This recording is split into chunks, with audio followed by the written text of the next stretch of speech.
Hey, this is Blake Chastain, and you're listening to Let's Talk About Text. It's a show where Scott Okamoto and I talk with our guests about what we're reading. That's the whole deal. You're up to speed. Here's the show.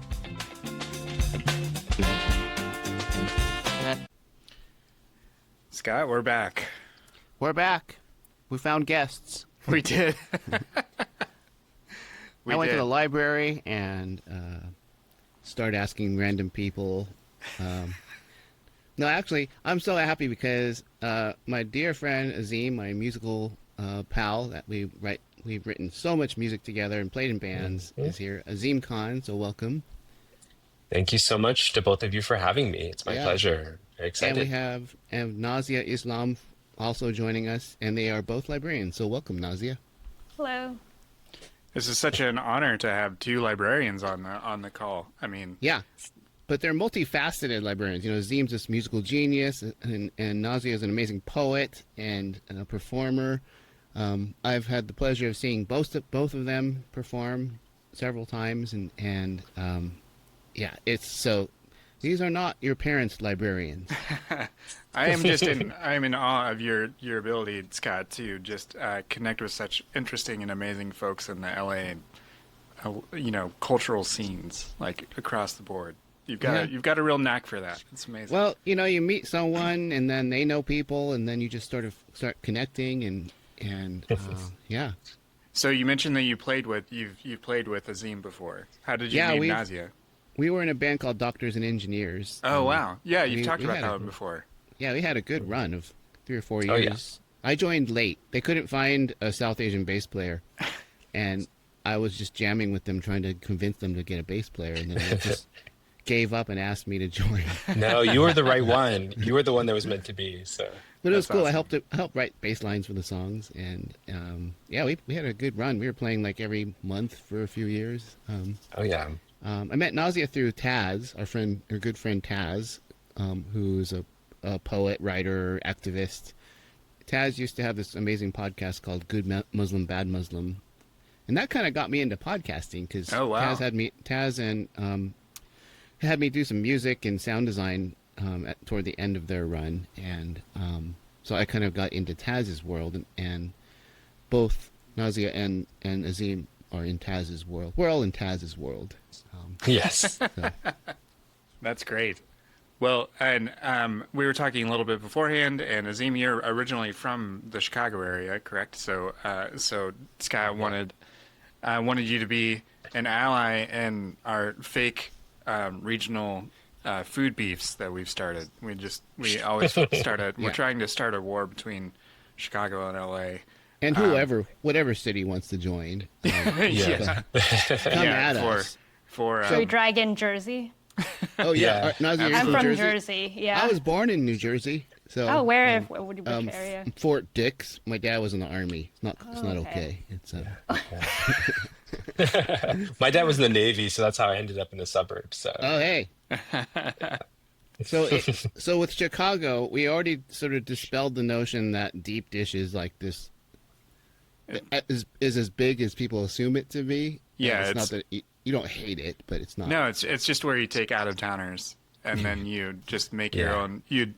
You frequent the chain places and then find your favorite local places that aren't like Giordano's or Gino's. Like those. That's where you go. When there's not guests, you go to Little Caesars. Sometimes in a pinch, Okay. Yeah. Fair. Yeah. Fair. Yep. Azeem, what's the South Asian food comparison in Chicago and LA? So I just have to say, I think me going to Nazia, it's going to get incrementally better, but there's good stuff. It's starting beefs. Like I think that South Asian food, there are good like pockets or good restaurants around like the LA SoCal area. But I have to say, overall, Chicago is way, way better. Devon Avenue, the best. I mean, you mentioned Rogers Park, like living near Rogers Park, heading over to Devon Avenue. It's the best, like Indian, Pakistani food.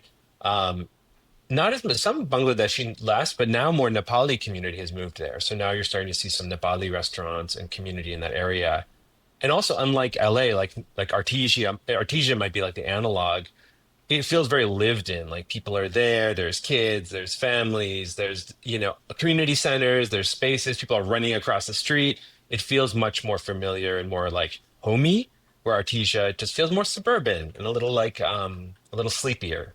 And in terms of the food, there's great stuff here, but I mean, Chicago, Devon Avenue, it's the best. So Garib much great food. Nawaz on Devon. Yeah, I mean, that Garib place Nawaz is great. has I'm disappointed in you, Azeem. That didn't go the way Sorry you to thought be- it was going to go. That did not go the way I thought it was. Well, because one of the things when you're in a band with people, we have a lot of downtime, and I listened to her and our bandmate, Shri, our leader, and Azeem and our bandmates always arguing about like the best food is where, in LA. And I got the sense that they, there are great places to eat in LA, which there are. But You got to be willing to drive. Yeah. I remember we went like 40 miles inland once for a gig and then ate somewhere. We went to one that was in like Upland, I want to say, or Yeah. like somewhere in that area. So yeah, you got to go to the far reaches. In the strip mall in the burbs. Yeah. So for okay, sure. fine, Chicago. All right, Nazia, bring Okay, so bring the New I Jersey. grew up right in. outside of no, I grew up right outside New York City. So Oh, yeah, okay. so yeah. Here it Queens, Jackson Heights. I feel like nothing's gonna beat Jackson Heights with the range of Bangladeshi food there, Indian, Pakistani, Nepali, Tibetan. Like you'll find everything there. All right, you brought New York in. That's a baller move. Unfortunately, sorry. Respect. Yeah. We're all like, oh yeah, okay. Okay. Yeah, you can't beat Jackson Heights in South Asian food. Really? Okay. All right. Well, I think we can agree that because we live in the time we live in, that you can find good South Asian food in most major cities. Yeah. Yeah. You got to avoid the bland ones, though. There's plenty that just cater to, and I don't know, people may disagree, but there's plenty that cater to just like mild taste, just the blandest thing possible. Give me the mild tikka masala, please. Yeah. You have to find the ones that don't have a Yelp page. Oh, good tip. Oh, that's a really good tip. All right. That's what I'm going to keep in mind for sure. Or could it be And go when they first open too. Sorry. I feel like when places first open, you like strike while the iron's hot. Most of these restaurants are great initially, but I don't want to generalize as a rule. Most South Asian restaurants, a lot of them are amazing, and then they like burn out. Like it's like hot, and then it just goes down. So there's Garib Nawaz or other places are like the exception, but you got to go early before like they the chef quits, or there's some weird thing where the like family that owns it like breaks off and starts different things. So by a lot of early behind you the mean like scenes. early as far as like weeks and months, not like in the day. Like when it opens, like when the place opens, you're like, Yeah. I should try this early on. Within like the first several months of I would say opening. so. Yeah, That's Shri a said the so. same thing. That's funny. Yeah. Do you agree, Nazia, that it's sometimes some of the places go downhill after an amount of time? I think so. I think they put in a lot of effort in the beginning to draw a crowd, and then they're like, "Oh, we got the crowd, so we don't have to put in as much work." Like a relationship, right? You put all the effort in the beginning. Rest South on their Asian laurels. restaurants and marriages, very similar, I guess. That's the wisdom you get with us here. All right. Well, I like how we ended there. We all agree there's good stuff. We have opinions about which one's better, which place is better. Yep. Our audience can decide. But you all are librarians, and so maybe you could each just give us a quick rundown of how you grew up loving books, or did it come later, and then how you became a librarian. Go ahead, Nazia. We'll start with you. Sure. So I came to librarianship in grad school. I didn't even know that it could be a career until I was a student worker. And then that's when I realized, oh, wait, this is a legitimate career path. Like, I don't want to pursue a PhD, but I still want to stay in academia because I'm an academic librarian.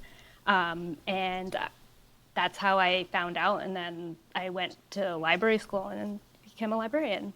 But Did you always love books? This is really funny. So as a kid, I didn't really read a lot. I was always an advanced reader, but I didn't really like reading. But I would read I would pretend, not pretend, but I would pretend to be into books because I didn't really fit in at school very much. I went to like a majority, like I lived in a majority white town, so we were like the only South Asian family for some time. So I had a hard time fitting in. Plus, I was like bullied in first grade, so that didn't really leave like a great impression. So I felt like I had no other choice but to sit in the corner and like read, even though I wasn't really into the books that I was reading because I'm an artist also. So I used to draw a lot. But I used to draw Sailor Moon, but I didn't want to appear weirder than I already was because I was already South Asian. So yeah, I would like, okay, let me appear bookish instead. So I would like read books because I didn't fit in. I didn't know what else to do. And I didn't really have access to a lot of books. Or at least a lot of books I was into. I felt like I didn't really start to really read until I got to college because I had access to way more types of information, way more authors that we weren't, I didn't know about like a lot of like the people of color authors growing up. So I felt like I had a lot more interesting things that I could relate to and read. Yeah. Did you take like English classes or literature classes that made you read that? Funny. I started out as an English major. Oh no, I was an English yeah. professor. But I switched over to anthropology because everything was very North America and Europe focused, and the places where I was finding more diversity was in my anthropology classes. So I ended up switching from English to anthropology. Good call. Good call. I say that as a former English professor. Yeah. So did you find your way to other books through those anthropology classes? Like as far as like yes. So oh my God. I took an Asian American fictions class and my mind was just blown because not only were we reading things from Asian American authors, but we were also getting historical context as well. Because I feel like when I was in elementary school, middle school, and high school, we would have like a little bit of diversity, but they were like optional readings, right? But we would never get historical context. So I feel like a lot of that stuff I was reading was also like just flying over my head. I remember a memoir by this Hmong American author. I think the memoir was called Late Homecomer or something by Kaukalia Yang. And we had we read it and I remember, but it was like there was no like history lesson. Like, why are we reading this? What exactly is this event that's unfolding? Who are the Hmong people? Like none of that. Yeah. That's really. It wasn't really until I got to college where like I felt like my world actually opened up. With reading. Yeah, that's interesting because like the sort of like Western canon is so it's held up, in such like high regard or whatever. But then if you take a history class, then or like an anthropology class, then that is like a side door that lets you like learn about these other literary traditions because they matter to the people groups that they're studying. Yeah, the cultures. Yeah, and we don't read like what's the canon. Like a lot of these authors were inspired by other cultures. They were in contact with us. They were like these American authors. These white dudes were also like living abroad, so we don't really learn about that as well. Right. Yeah. Yeah. How about you, Azeem? So I think somewhat similar. There's some differences, but the similar thing with Nazia was I was also, kind of bullied as a kid. Maybe there's a common thread there. I don't know how many. I'd love to see a poll with like librarians. How many were like kind of quiet, nerdy, introverted kids that were bullied? But yeah, I think similarly, I was, from a suburb of Chicago, also mostly white. I'm multiracial, and the name I have, or maybe the way I look and present. I've worn glasses since I was, I think, fourth grade or so, fifth grade. I got glasses. So I think especially growing up in like the late 80s and 90s, it's just like, oh yeah, you're a nerd. Like there was nothing cool about glasses. I feel like it was like a kind of icing, I already got the cherry on the top there. But yeah, no, books were a way for me to sort of just explore kind of beyond the small suburb I was from. And the library itself was a place where I would go. Like in summers, I would sometimes go every single day and like have a stack of books half of them would be comic books. Like I think Scott and I have in common, like Bloom County and, Calvin and Hobbes and Far Side and all these kind of like comic strips I would find, and art books, kind of like fine art, but also like novels, like reading a lot of different novels. And then I would like play on the computer and I would, get some like books on tape or there was like some Stephen King CD where they were like about like bees attacking people and you could hear the bees like flying around your head, some sort of thing. So it was just like a whole experience. And from then I think I just would constantly go to the library and read books. And I think early on it was a way for me to sort of, yeah, like not have to like talk to people, be in the corner and have my book. It feels like a sort of protective shield in a way. And then it just kind of continued as I got older and kind of, yeah, exploring different subjects. Again, like just expanding my mind, learning about different things. And yeah, it was very meaningful. I don't know what I would have done without that. So, Aw.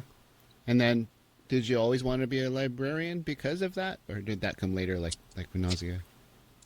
it came later. It's funny, the thought crossed my mind in college, but there's some part of me, I remember this feeling of like, well, that seems like too good to be true. Like I can't do that. Um, and I also, I think I've probably shared this with you before, Scott, but I come from a family that's like mostly medical professionals. So the expectation for me was very much like you are going to work in the medical field. And so I felt like a lot of my early life was trying to like differentiate and push against that. And my leanings were always towards like, yeah, literature and arts and those sort of worlds much more Music. than, yeah, music and art and all of that.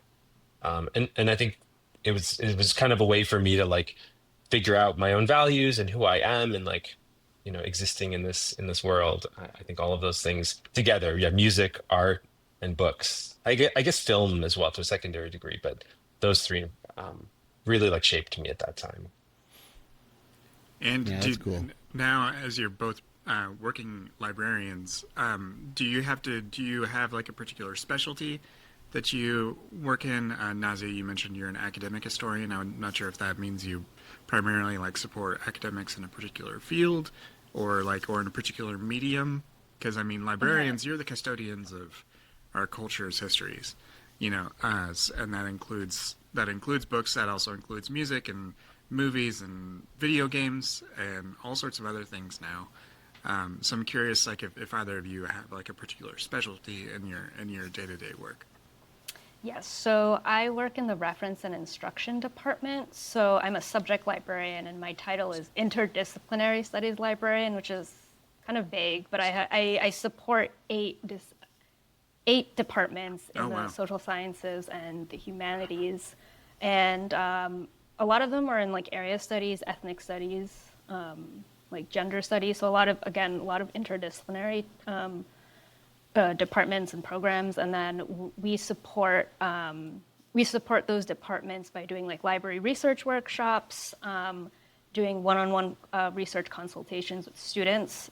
Especially right now, I'm helping a lot of senior thesis students kind of finish up or start research for writing their thesis. And then I also do like collection management, so making sure we're getting the types of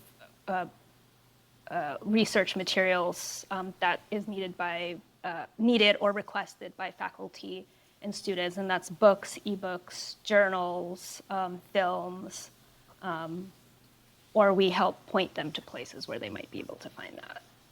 Great, that's awesome. What about you, Azim? Yeah, so I'm also an academic librarian. The early part of my career, I was a research instructional librarian, mostly somewhat similar actually, some similarity to what Nazia was doing. But 2 years ago, I was made interim director of the library, and then just this last summer was made director of the library. So I still do some like liaison work to different departments, similarly, but I'm also like in charge of the staff and the budget and the building and like, strategic planning and sort of like those sort of aspects. Also like outreach with departments and other like departments and groups on campus. So it's kind of a lot. At our school, I work at a small college, so I'm still, a librarian and doing kind of my library work, but also kind of taking on some of this like leadership managerial sort of responsibilities as well. All right, I have a burning question for both of you. How many times a day do you have to tell people to shh? Oh, no. I have no, like, I'm usually the one talking all the time. Oh, okay, the talking librarian. I don't shush people anymore. I've worked in libraries in the past where they were more strict, especially in certain areas. I don't, the only time I would say it's actually a few times this semester where like we have like the top floor is our quiet floor, the middle floor is kind of like whispery floor, and then the bottom floor or the main entrance is like talk, work in groups, do whatever you want. As long as you're not screaming, you're good to go. But when I'm in the top floor, sometimes like, kids get rowdy, they're, kind of be a little crazy. So I do have to tell them to, you know, quiet down a bit. I don't usually shush though. That feels like a very aggressive thing to do. So playing the stereotypes. The higher the floor, the lower the voices. Yeah. Well, when I was working at a community college, sometimes the study rooms would get a little loud, but it was other students coming to me asking me, "Can you actually tell them?" Tell them to shut the hell up. They're not soundproof. The rooms are not soundproof. Well, it was not I've had this similar. Yeah, that's a big thing for sure. We get that sometimes too, where students will come down and sort of like be like, "Hey, there's a table next to us that's being and it's kind of awkward because you go up and you don't want to go up at the same time as that student because then they'll know that it's a whole operation." Yeah, exactly. So I try to kind of do a cool walk by first, and then and then if they're being rowdy, deadly stare, like yeah. Oh man, there was I just had a random memory of like at my college I went to I made the choice to go to a conservative Christian school, and anyways, one of the things that a lot of these schools have is curfew for underclassmen, and anyways, one of the only places that was open on campus after like midnight was the all-night study room that had like it was connected to the library, but it had its own external door that you could get access to. And like if it was like only you and whoever you were studying with, if you were studying with someone, you could sort of chat, but otherwise everybody policed each other, and like you had to this was the era of like iPods starting, so like people could bring music if they wanted to, but if people were just chatting, it's like, no, just drive to the Steak and Shake in town if you want to talk. Otherwise, you're gonna get you're gonna get the stink eye from people. But yeah, one of the cooler places on campus was the library because of that. Yeah. So. At UC San Diego, there's an undergraduate library that's known as like the party library. Mm-hmm. Like it's loud. It was loud in there on Friday night. It was rocking, and you did not go there to study. You went there to like, find out where the parties were. I guess I don't know. I was a Christian, so I missed all that. And be seen. I kind of like that you have that space for people. And then like there were other it's a big state school, so there was like 5 or 6 libraries. But yeah, that one that was near my dorm was. It wasn't loud all the time, but definitely like Friday nights or Saturday nights. It was kind of. Funny. But yeah, I can't imagine like it being shushed by like 6 foot tall Azeem, coming in like. Because when I was don't know a kid, how intimidating I am though. Like no, but you don't have to say anything. Just your presence, tall guy, come just kind of walking over toward, give him the stink eye. No, the opposite. I'm like looking so awkward, looking down, like it's not what you think it is. All right, I'm gonna keep my image of you scaring the shit out of undergrads. Yeah, flexing my muscles and. It's so funny. I've been mistaken for a student before when I first started because I'm only 5 foot tall. Oh, and you're very young looking. Oh, yeah, well, having a backpack didn't help either. But yeah. Yeah, you get some like lifts, and you can I appreciate you all. Like you all spend your days thinking and talking about books, and coming and spending some of your spare time, your free time, talking to us about books. Yeah, I'm so curious what librarians, or in this case, you all are wanting or enjoying reading. So yeah, should we launch into it? Yeah, let's do it. Scott, who do you wants want to to lead go? things off Okay. Yeah. I brought in. I'll go short. I went to Powell's Books this past a weekend ago in Portland, where there's a war happening apparently, according to our president, and didn't see tanks or guns or anything really. It was a quiet day Saturday, but I've been meaning to find this book that I read a while ago because I've been wanting to read. I've bought this book like, I don't know, 5 or 6 times, and I keep giving it away. I used to give it to students because it's a history of the English language, and so I knew we were talking with librarians today, so I'm trying to look bookish. But this writer's Bill Bryson is a hilarious writer. He can make the history of the English language hilarious. And when you think about it, there's a guy on social media who's posts these videos about like how spelling doesn't make any sense, and what the pronunciation of our words don't really follow any patterns. And Bill Bryson is that like times a million, because he goes back through the history of about all these weird historical events that bring English into the modern age. And it doesn't make any sense. There's no reason English should exist either the way it does today or be the world dominant language. He points out like when the UN meets, they use English. And only like 1 or 2 of the countries, speak English as their language, but they use English, and because it's become this culturally dominant language. And so he goes all the way back through world history. I'm going to read this, I'll summarize this quick part about the Norman conquest of France, which sounds like, what does that have to do with English? Because English gets all these words from all these other countries, including India, and including Turkey, in this case France. So the Normans conquered France and completely abandoned their language and adopted French. And they give us all these words that the only ones we still use today. They gave us like 10,000 words, but English, there's a ton of words that we don't use anymore. But almost all of our medical language is still used from those days, including words like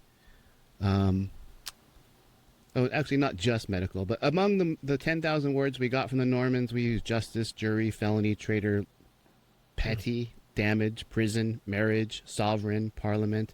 And so you got these cool facts, but Bill Bryson is a satirist too, and he's witty, and he's like poking fun at all these things. Apparently the Webster family, of the Webster dictionary, you think Webster, and you're probably picturing some like very important person who was very serious. That whole family was hated. They were all assholes. They were universally loathed as human beings, but they were tasked with trying to like normalize American spelling, and they completely fucked it up. They made it way worse. So if you ever wonder why like some of our words are spelled with a U, like color, we took out the U because that thanks to the Websters, but they didn't take out the U in like half the words for some reason. So they were hated, and they were terrible at their job, and yet they still get a dictionary. That kind of stuff. So I was reading this in a public place. I was teaching in a community college when I first read it, and I was laughing out loud just sitting in this quad, and my students would walk by. What are you reading? Oh, it's a book about the English language. And they just looked at me like, and that's funny? It's like, yeah. And I actually used this in one of my composition classes. I assigned this and gave them assignments to read a chapter and present it, and they loved it. These kids who thought they hated language and they hated English found an entrance into studying the English language through this writer, Bill Bryson. He's written like 20 books, and they're all great. They're all really funny, but covering very academic or serious topics. And so I could go on and on. There's so many examples of how English is the way it is and why. And some of it has no reasoning. But there's a lot of like historical events that just, if it went a different direction, we wouldn't have English the way it is, 1,000 years ago, 800 years ago. And then America, he has a whole separate book on just America that's like twice as thick as this. Because America's really fucked up when it comes to language. And if you really think about it, and to someone like me, a nerd, it's funny. And so, yeah, I highly recommend anything by Bill Bryson, but this is the book that started it all for me. It's called Mother Tongue. I never said that. Mother Tongue by Bill Bryson. Awesome. So for you librarians, if people are fighting you on books and stuff, yeah, this is a good writer to recommend. Yeah, I feel like I took a history of the English language class in college, and I love that. And I don't know if I have that book, but I know that around that time I learned of it. And yeah, sounds fascinating. I'll pick it up. Who would like to go next? Anybody else have something to talk about? I can go next. So Yes, I'm usually reading like 4 to 5 books at the same time. Yeah, that's a thing here. Yeah. You're fitting right in. Okay, great. So it's you mentioned Turkey earlier, so I'm actually reading about James Baldwin in Turkey. Ooh. I don't know if it's up backwards, but yeah.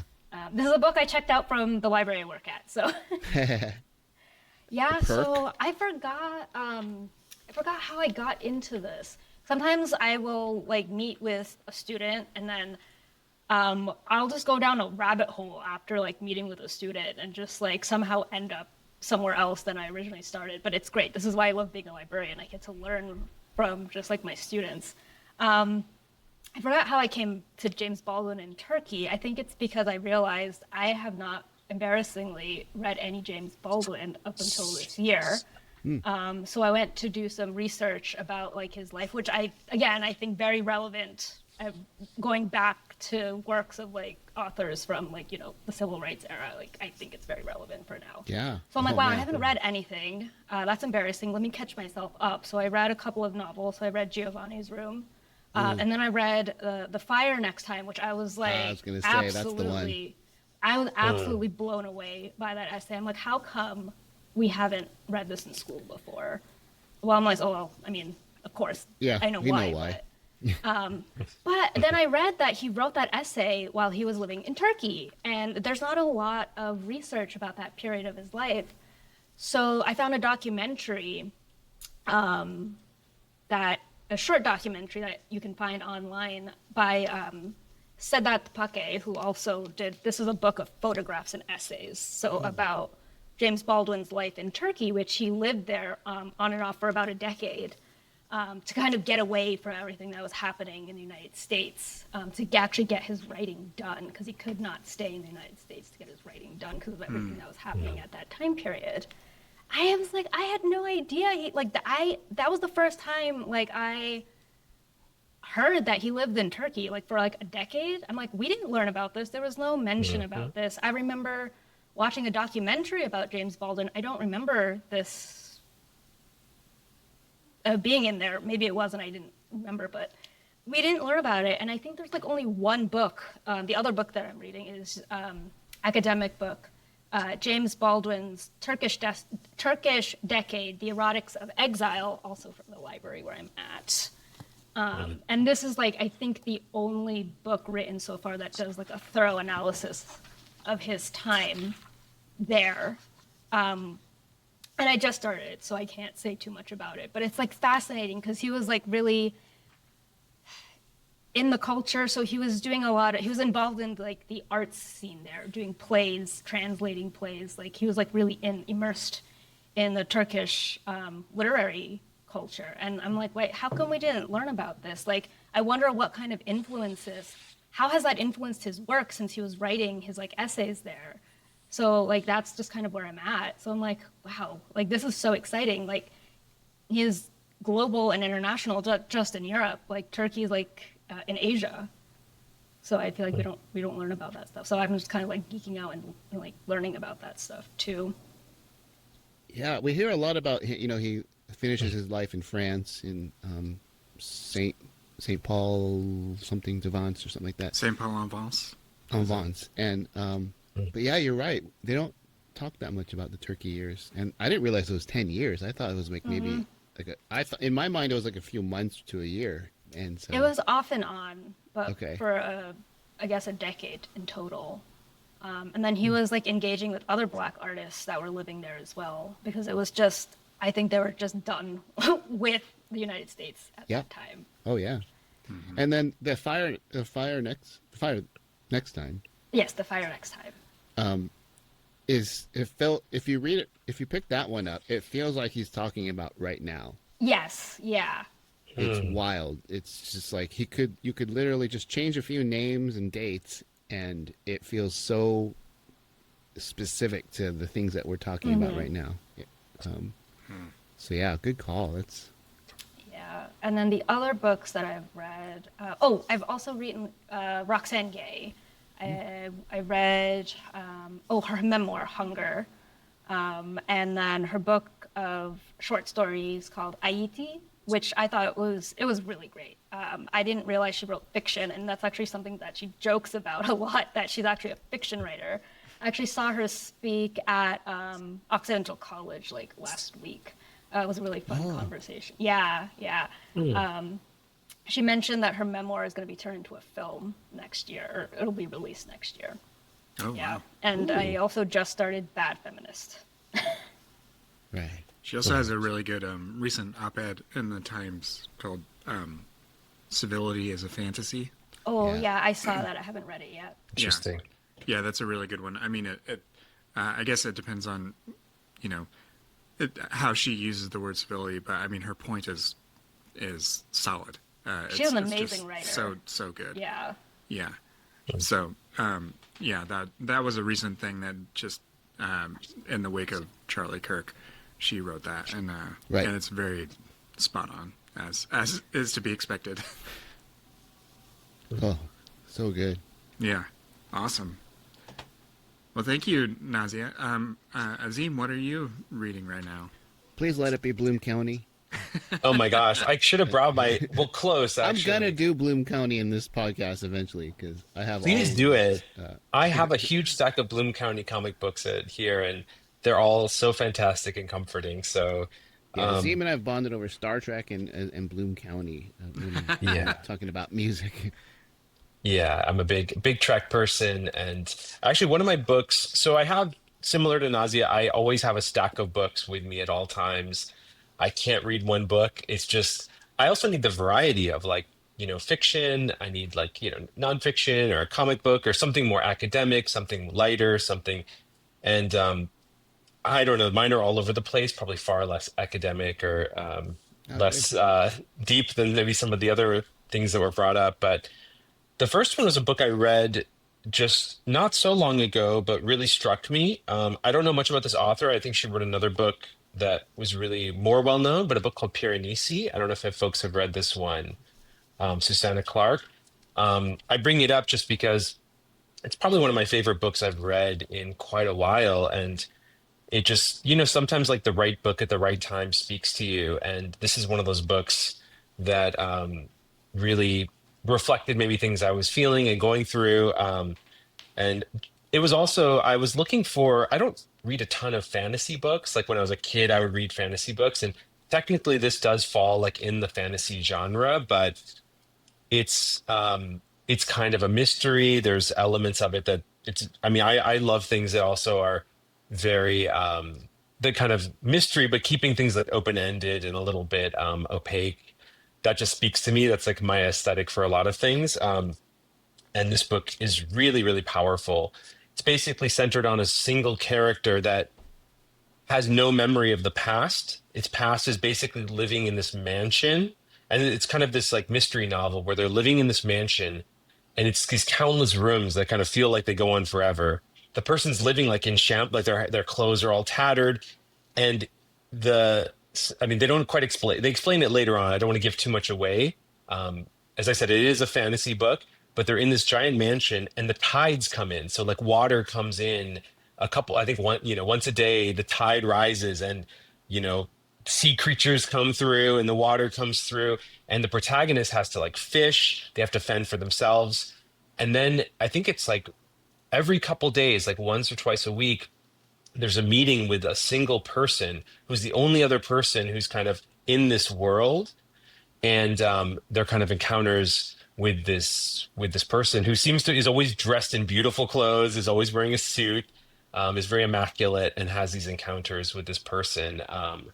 And then the other thing is, I think they're carrying like a skeleton around with them, and you don't know why they're carrying a skeleton with them. They're creating this like shrine with this skeleton they found. So apparently there were other people there who died, and this person is like creating little shrines and carrying like bones around with them. So I think the intensity of the book, and it's very much like dealing with like themes around like isolation and I guess being in a world you don't fully understand and being in a time and place that you don't understand.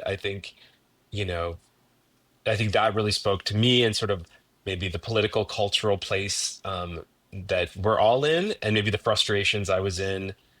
And I think fantasy was something I was kind of craving at that time when I read this book too, because I wouldn't say like escapism, but kind of like, as I mentioned as a kid, like reading comic books and reading all these novels.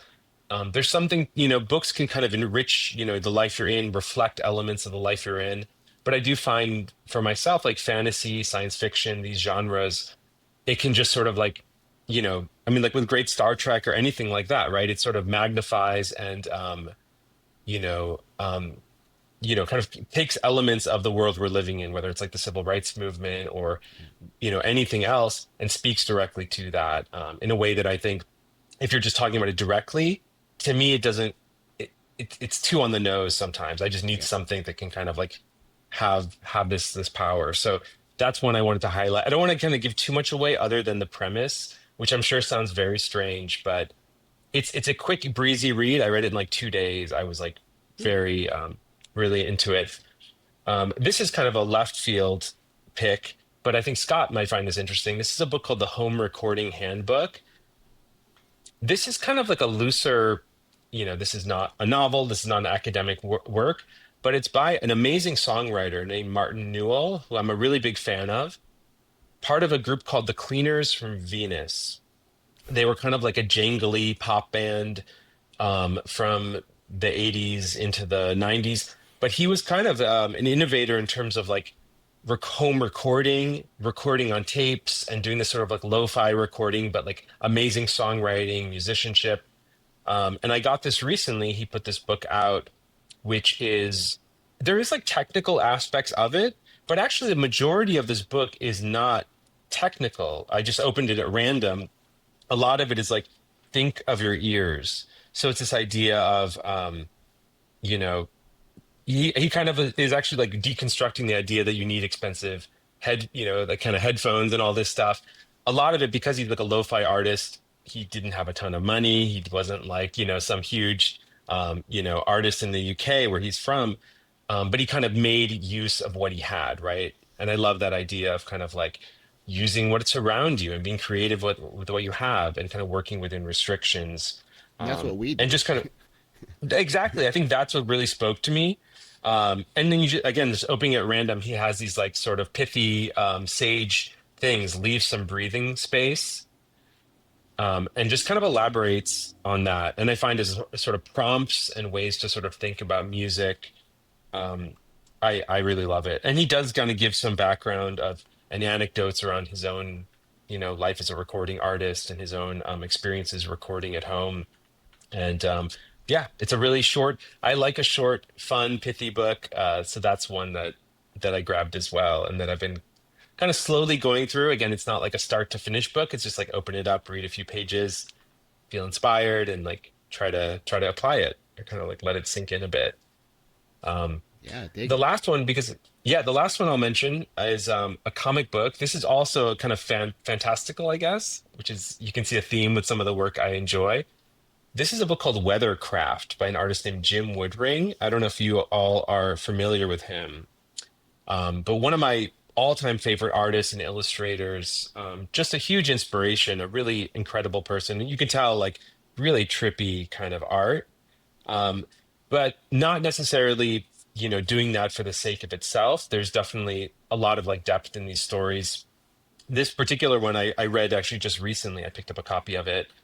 And this character named Manpig, I think his name's Manpig, it's basically embodiment of all the kind of like qualities in all of us, right? Of just sort of like, he's constantly just like stealing things and attacking people and kind of just making his way through the world. And this book is basically him. You can even see like he's kind of going through a rough time. Um, but as the book progresses, there's just some really interesting elements where he basically finds this robe, and the robe is basically him like trying to kind of like I don't know, like touch a more or be kind of more connected to a sense of like, you know, connection and community, and sort of like trying to kind of go against his natural inclination. So it's yeah, maybe similarly, like there's a bit of like an edge to some of it, and it kind of like spoke to me at this moment. So that's one I read recently, again, a comic book, but when I've been like kind of rereading because the art is so beautiful. I mean, you can kind of just, you know, Yeah, get lost in it, I'm and looking at it's it right now. I love comics, and so I'm not familiar with Jim Woodring, and this is great. There's the art sort of reminds me of, well, it reminds me of a lot of things, but like some of the animal focused stuff. Um, yes. there's there's a series that is actually really, it's actually a very sort of dark series. It's called Beneath the Trees Where Nobody Sees, by Hmm. Patrick Horvath, and it's basically if Dexter took place in Richard Scarry's town. like Interesting. like Wow. it's got a serial killer, but everything like it's just a cute critter town. Yeah. And the like, but anyways, it's like I would put the art sort of in a similar Yeah. sort of area, and then like Scotty Young, who did like the Oz books for Marvel, and then he's Oh been yeah. doing a creator-owned series called I Hate Fairyland, which is like if Dorothy got stuck in an Oz-like world, and like got decades old and really just wanted to get drunk and cut loose and can't because she's still in the body of a child. Like, it's a very funny another sort of off-kilter premise, but this is like the Yeah. sincere version of those premises. At least Well, I at like least it the seems that way. contrast. Yeah, I like the contrast in these books between the grotesque and the kind of cutesy, because there's elements of it that are definitely drawing on like, even though his primary character is this character named Frank, who is a bit of like, I guess, a parody or take on like a Mickey Mouse type character. He kind of looks similar to that, um, but you can kind of see what he looks like here. But there are these sort of really grotesque elements, and Was that a you know, loaf kind of of. bread So those are with two eyes? characters. Yeah, they are. They don't say what they are exactly. They're kind of his companions. Oh, okay. They're It looked named like a loaf of bread Pupshaw. with eyes. Yeah, it did. Yeah. Their names are Pupshaw and Pushpaw. You can see they look almost like a mixture of bread and like a kind of almost like a little suitcase or a little bag, I guess, that you carry around. But they're these cute little animals. Oh, nuts. Kind of have raccoon tails as well. So you can get a Of sense. course they do. Yes. Yeah. But just an incredible artist, and as I said, his stuff is very enigmatic and kind of mysterious, but you can kind of Yeah. return to it over and over, and there's Yeah, a lot that's of cool. depth there, a lot to think about. So It's like very I highly recommend this book. very Yeah. fantastical and stuff. It looks awesome. There's a theme that kind of went through Azeem's Yeah. books there that tied kind of to his childhood of maybe all our childhoods. We were all kind of nerdy and Well, I Yeah. forgot to mention, I read a lot of manga as a kid once Oh. I got the internet. Yeah, the people would translate and then upload online. right. Was it Yeah. mostly Sailor Moon, or were there other things you Oh were no, reading? there was a lot of other things. I Cool. really liked historical fiction manga. Hmm. That's how I learned about Alexander Pushkin. Oh, wow, really? That's Hey. awesome. Well, I will round us out. You mentioned manga. This is actually a book about someone who is an American expat in Japan. It's called Things Become Other Things, a walking memoir by Craig Maud. And I actually had heard about this author like a long time ago, because he was like a very good essayist, and he was actually like a programmer or a designer by trade. so he was like, there's an app that's still, I'm sure, used by tens or hundreds of millions of people called Flipboard. It was like an early iPhone and iPad app. And he was one of the designers on that.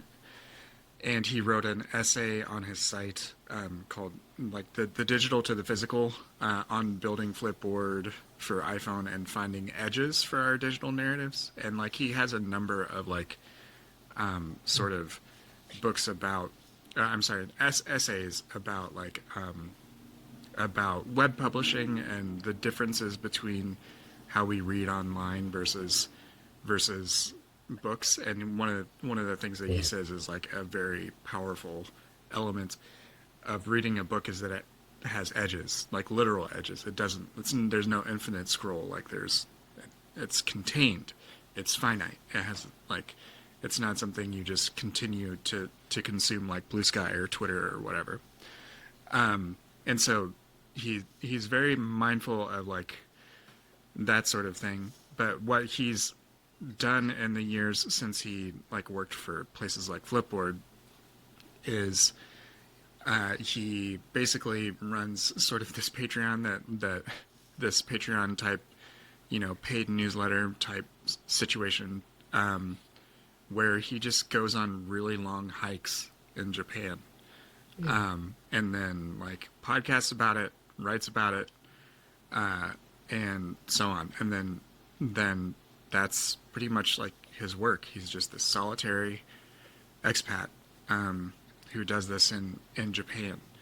And this book is about one of these walks that he does on, and I'm not great at pronunciation of Japanese, so it's Kii, Kii. I'm not sure if I'm saying that right. The Kii Peninsula, and it's written in this way that like he's telling us a bit about his past. He grew up in America. He doesn't mention where he was raised, but it seems like it was probably the South or the Midwest, or maybe somewhere out west. Like I'm really not sure, but it was like a place with like minimal resources, and he's writing this book and these short little essays to someone he grew up with named Brian, that was like one of his best friends growing up.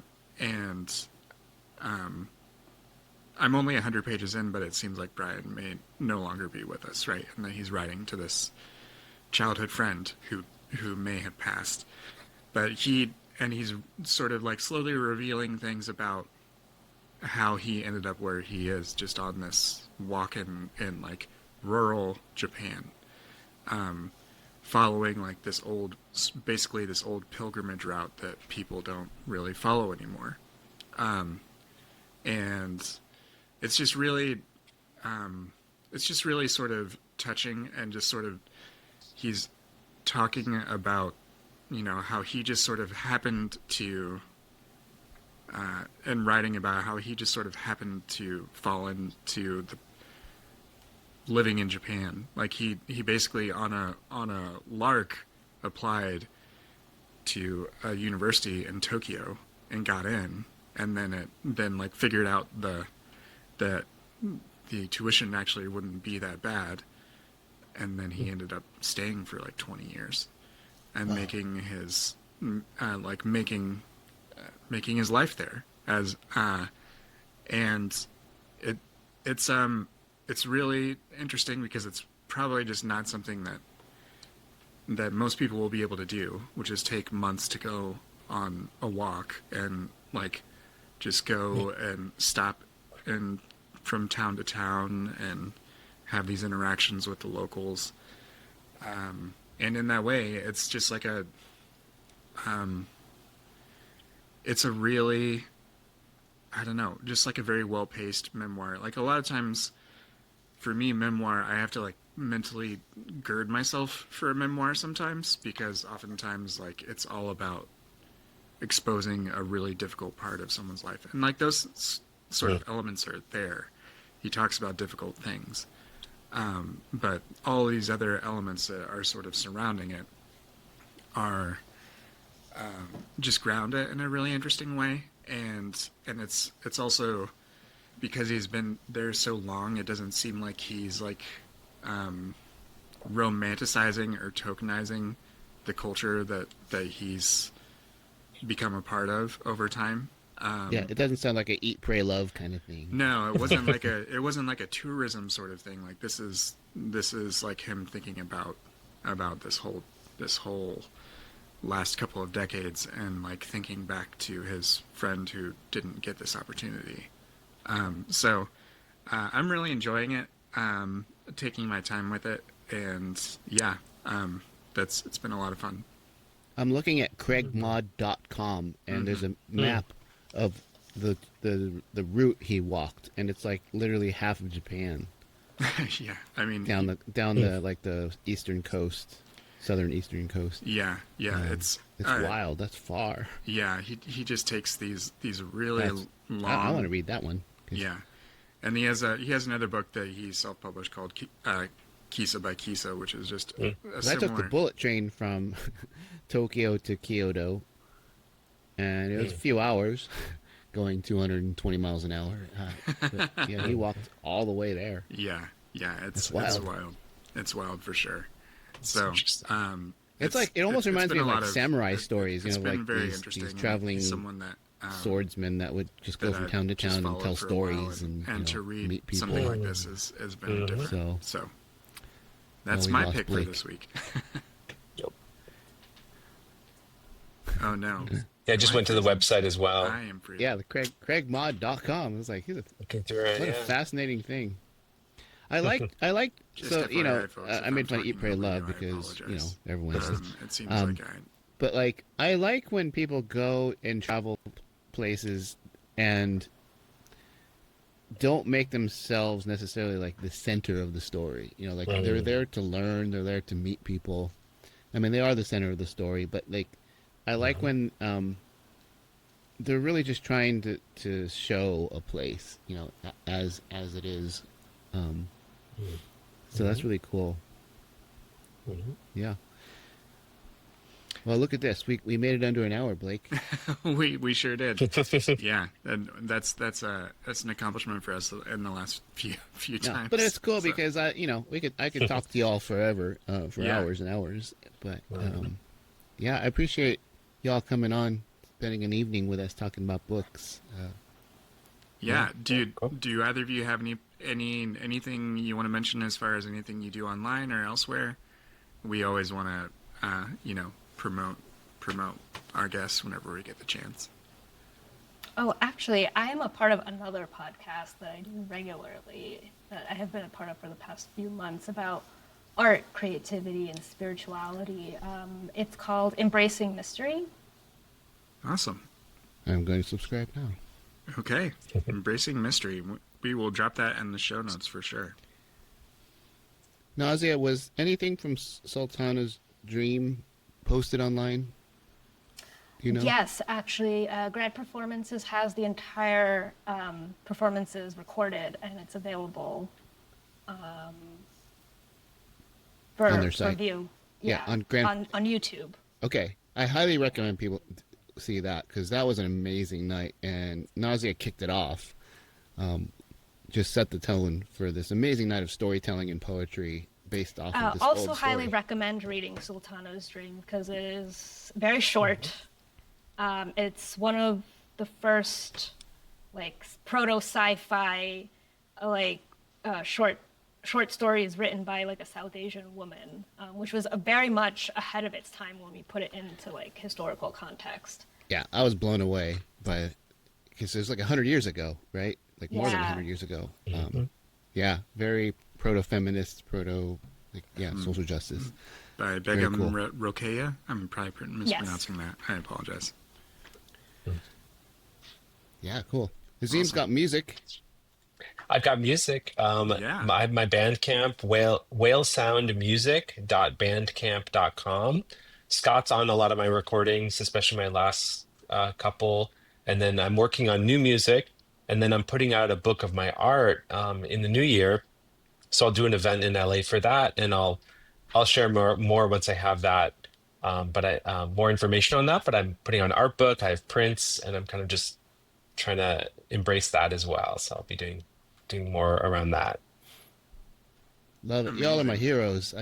I'm always inspired by both of your work and your creativity and your spirit in this community here in LA. And I'm just so glad y'all got to come on and hang out with me and Blake.